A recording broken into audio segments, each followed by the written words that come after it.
Vous êtes le colonel Michel Pavot, réserviste opérationnel depuis 1992 et spécialiste de la protection sociale du réserviste. Vous vous êtes penché sur cette question dès 2005, à la demande du président de l'ANORGENT de l'époque, Philippe Tissier, et vous êtes aujourd'hui conseiller national auprès du commandant en réserve de la gendarmerie.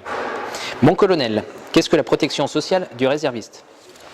Bonjour, la protection sociale est l'ensemble des mécanismes qui permettent d'indemniser en cas de perte des ressources, d'augmentation des dépenses dans des situations qui affectent notamment le réserviste opérationnel.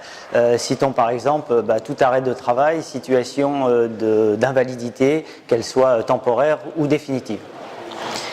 Quelles sont les missions du réseau PSR, Protection sociale du réserviste de la gendarmerie ?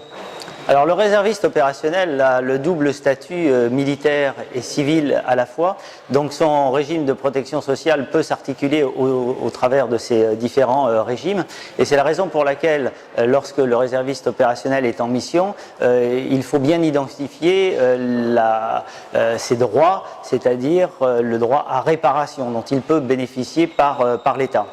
Le but du réseau PSR est donc de faire connaître à ces réservistes qu'est-ce qui se passe en cas d'accident, comment va-t-il être indemnisé par l'État. La deuxième mission de ce réseau des 22 conseillers régionaux PSR est de former et d'informer les gestionnaires, des militaires d'active ou des personnels civils qui arment les régions et groupements de gendarmerie, de façon à ce qu'ils connaissent bien ce statut à la fois civil et militaire du réserviste, qu'ils sachent mettre en œuvre les procédures qui sont nécessaires et dans des délais souvent les plus urgents possibles. Troisième mission, il s'agit d'assister et de conseiller les gestionnaires des groupements et régions pour qu'ils mettent en œuvre les procédures nécessaires le plus rapidement possible. Et en dernier lieu, c'est d'accompagner au mieux le réserviste opérationnel pour que son indemnisation se fasse le mieux possible et le plus rapidement possible.